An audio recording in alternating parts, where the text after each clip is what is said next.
Oh Jazzy, si tu savais. Ouais, Jazzy, ça fait plaisir de te voir. T'as l'air en forme aujourd'hui? Je suis en grande forme, j'attends tes cadeaux, gros. Ok, j'ai un gros cadeau aujourd'hui, ça va te régaler, je pense, c'est bientôt Noël. C'est une histoire qui paraît invraisemblable. Et qui pourtant a été jugée jusqu'au tribunal fédéral, la plus haute instance judiciaire suisse. Elle soulève une question épineuse, à savoir, peut-on condamner quelqu'un pour viol lorsqu'une personne consent à des actes sexuels en croyant que son partenaire est quelqu'un d'autre? Alors cette phrase peut vous paraître un peu alambiquée ou incompréhensible, mais vous allez très vite comprendre. Parce que vous allez le voir, cette affaire, elle mêle BDSM, faux profil, tromperie et consentement. Un cas où le droit et la morale se confrontent. Appelons-la Élise. Ce sera notre personnage principal. En 2017, Élise, elle rencontre Marc, plus âgé qu'elle, qui l'initie aux pratiques BDSM. Alors pour les non-initiés, l'acronyme BDSM englobe toutes les pratiques sexuelles qui font intervenir le bondage, la domination, le sadisme et le masochisme, la soumission et les punitions. La relation entre Élise et Marc, elle prend fin progressivement. En juillet 2019, c'est Élise qui y met un terme, dénonçant un comportement intrusif et oppressant de son conjoint. Malgré cela, ils continuent tous les deux d'avoir des rapports sporadiques. Des rapports sexuels sporadiques. Marc, lui, il refuse la séparation. Il l'a en travers de la gorge, comme on dit. Élise, elle, célibataire, elle a pris goût au BDSM et elle s'inscrit sur des sites de rencontres spécialisés. Ok, donc c'est un couple, on commence à sortir ensemble pendant quelques temps. Le mec, Marc, il commence à initier Élise aux pratiques BDSM. Elle commence à kiffer. Et ils finissent par se séparer.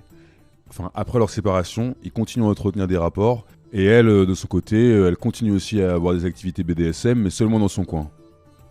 C'est sexe, hein. Ouais, là c'est vrai que c'est une histoire très sexe, tu vas le voir. Et surtout qu'on va s'enfoncer dans des choses un peu plus complexes. Mais les problèmes commencent à partir de 2020 quand Marc s'invente 3 fausses identités et contacte Élise sur ses sites, cachés sous le masque de ses pseudos. Elle, évidemment, ignore que derrière ses profils se cache son ex. Avec 2 de ces fausses identités, des rendez-vous sont envisagés, mais ils n'auront jamais lieu, annulés pour diverses raisons. Finalement, c'est une rencontre proposée sous sa 3e fausse identité qu'Élise finit par accepter. 3 fois, en octobre 2020, Élise se rend dans un coin de forêt isolé. Les règles sont fixées à l'avance. Elle doit avoir les yeux bandés, lui doit rester silencieux. Pour Élise, c'est un jeu, une mise en scène, un cadre qu'elle accepte, persuadée qu'elle explore ses expériences avec un inconnu. Mais lors du 3e rendez-vous, le 17 octobre 2020, quelque chose la frappe. Un détail infime, un raclement de gorge, un son familier. Élise comprend. Elle arrache son bandeau. Face à elle, ce n'est pas l'inconnu, c'est Marc, son ex, l'homme qu'elle ne voulait plus voir. Elle interrompt aussitôt l'acte et, quelques jours plus tard, porte plainte. Le 3 octobre 2022, un premier tribunal reconnaît Marc coupable de viol parmi d'autres infractions et le condamne à 3 ans de prison, dont 2 avec sursis. Sur appel, le 20 décembre 2023, le tribunal cantonal de Fribourg confirme la condamnation mais ajuste la peine, 2 ans avec sursis. Le ministère public suisse forme alors un recours en matière pénale devant le tribunal fédéral, principalement pour contester la peine qu'il juge trop clémente. Le point central porté devant le tribunal fédéral est délicat. En droit suisse, avant une réforme de 2024, le viol impliquait une forme de contrainte, de violence ou d'abus de pouvoir. Alors, petite parenthèse. Depuis juillet 2024, justement, le viol y est défini plus largement autour du non-consentement. Mais cette réforme n'est pas rétroactive, c'est-à-dire que les faits ayant eu lieu en 2020, cette réforme ne peut pas s'appliquer à des faits qui lui sont antérieurs. C'était une petite parenthèse juridique, j'espère que c'était clair. Ok, donc moi le premier truc que je me suis dit avant la petite parenthèse juridique, mais Marc, t'es vraiment une enflure. C'est vraiment un salopard, c'est-à-dire que le mec, déjà il a violé la nana, ça pour moi c'est de toute évidence il a violé cette nana, mais en plus, après avoir eu une peine qui était vraiment minime, il se permet de faire appel alors qu'en fait, Il devrait remercier le ciel déjà d'avoir eu une peine aussi faible. Il méritait beaucoup plus. Je te suis complètement là-dessus, c'est lunaire. Ça montre aussi peut-être un sentiment de toute puissance ou d'impunité, ou alors que le gars est complètement déconnecté, que lui pense être dans le vrai. C'est absurde. Ce qui est compliqué dans notre cas, c'est qu'Élise avait, du moins en apparence, consenti à des actes BDSM, même si elle ignorait l'identité réelle de l'homme. Le tribunal fédéral s'interroge donc, la tromperie sur l'identité suffit-elle à transformer un acte consentant en viol ?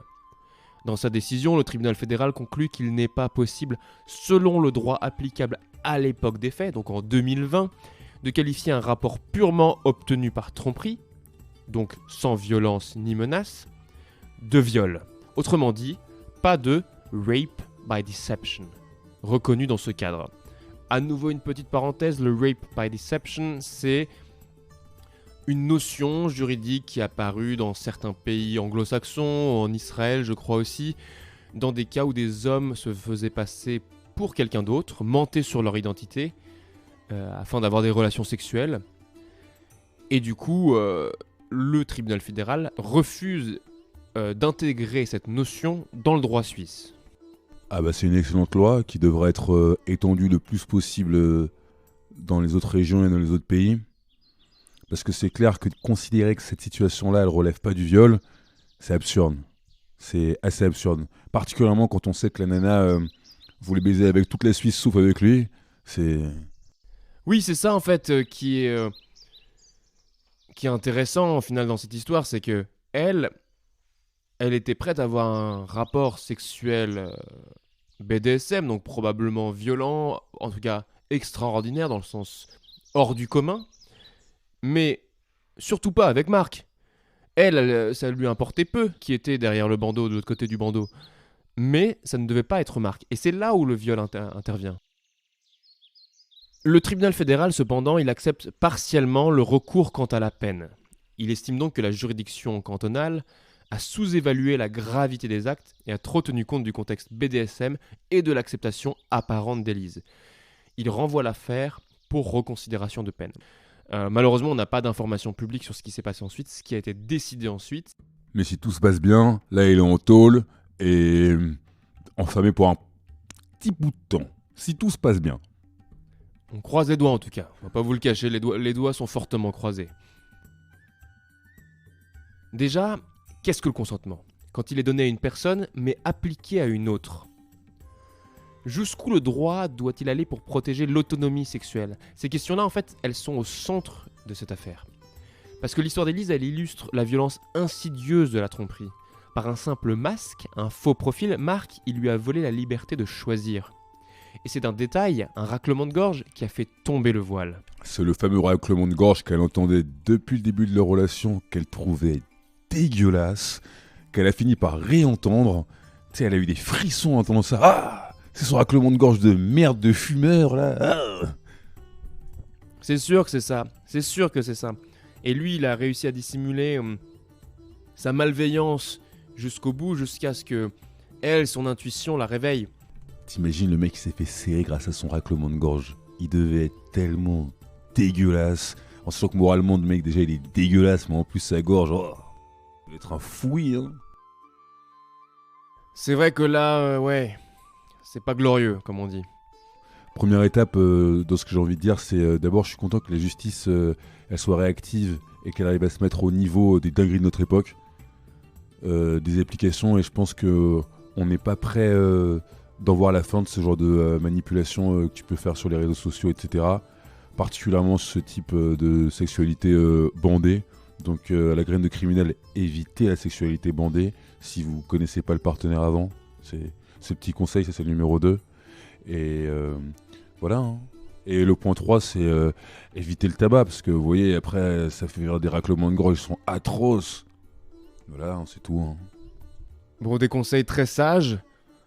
La sexualité bandée, évidemment, c'est un choix. Donc on va pas... Faites ce choix de manière libre et éclairée. Et c'était Noir Sur blanc.